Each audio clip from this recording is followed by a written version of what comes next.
My first thought was, "Ooh, that's a big question." Dr. Courtney Johnson is with the Family Center, and their mission is to break intergenerational cycles of trauma by working with families in high risk situations. They teach parenting skills, which, yes, is a very big topic. Remember that it's never perfect. It's always going to be messy. And as long as you try your best, whatever your best is enough. But sometimes, as parents, we've had enough, and that's when tempers flare and things can get out of hand.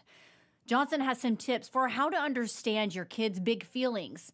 This method is called gentle parenting. You might not be agreeing with how they're behaving right now, but you can empathize and understand why they're upset.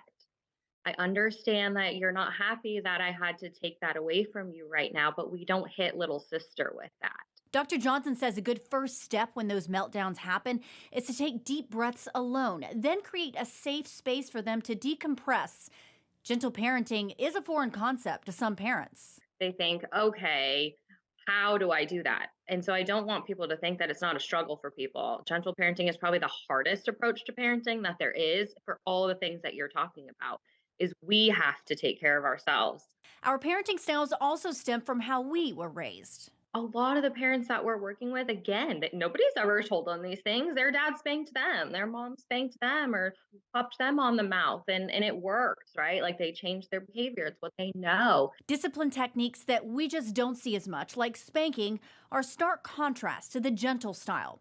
And while Johnson says they don't judge either way, it's important to understand the results of spanking. And in that moment, they're getting an outcome, regardless of the style. The problem is the outcome for the child is now, I don't want to do that again because I fear what will happen to me if I do.